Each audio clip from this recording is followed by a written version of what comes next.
एक दिवसीय दौरे पर जबलपुर पहुंचे राज्यसभा सांसद और राष्ट्रीय प्रवक्ता सुधांशु त्रिवेदी ने कहा कि देश में इन दिनों यात्राओं का दौर चल रहा है। बिहार में नीतीश कुमार समाधान यात्रा निकाल रहे हैं तो वहीं खड़गे जी भी बिहार में अलग से यात्रा निकाल रहे हैं, जिसे देखकर समझा जा सकता है कि देश में यात्राओं का दौर चल रहा है।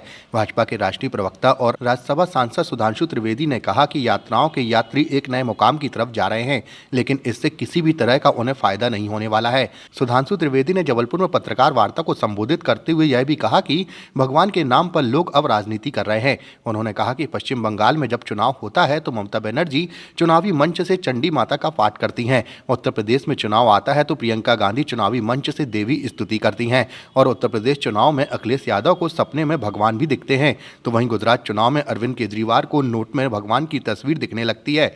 आपने देखा कि नीतीश कुमार जी भी एक समाधान यात्रा निकालने लगे हैं, खड़गे जी बिहार में अलग यात्रा निकालने लगे हैं।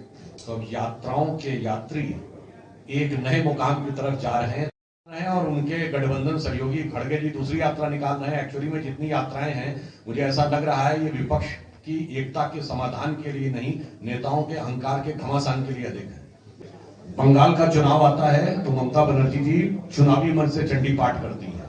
उत्तर प्रदेश का चुनाव आता है तो प्रियंका गांधी जी चुनावी मंच से देवी स्तुति करती हैं।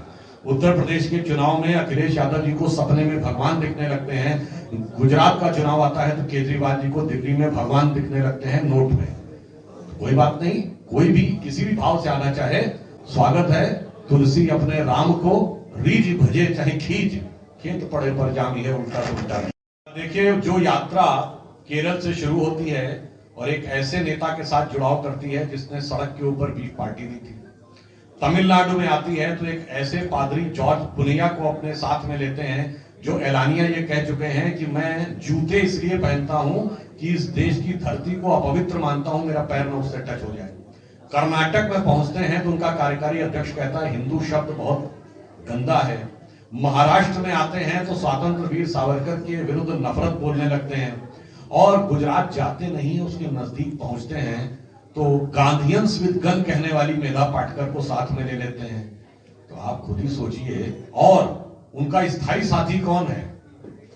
52 साल के युवा नेता का स्थायी साथी 35 साल का एक छात्र नेता है जिसकी की ख्याति टुकड़े टुकड़े की संज्ञा के साथ जुड़ी हुई है।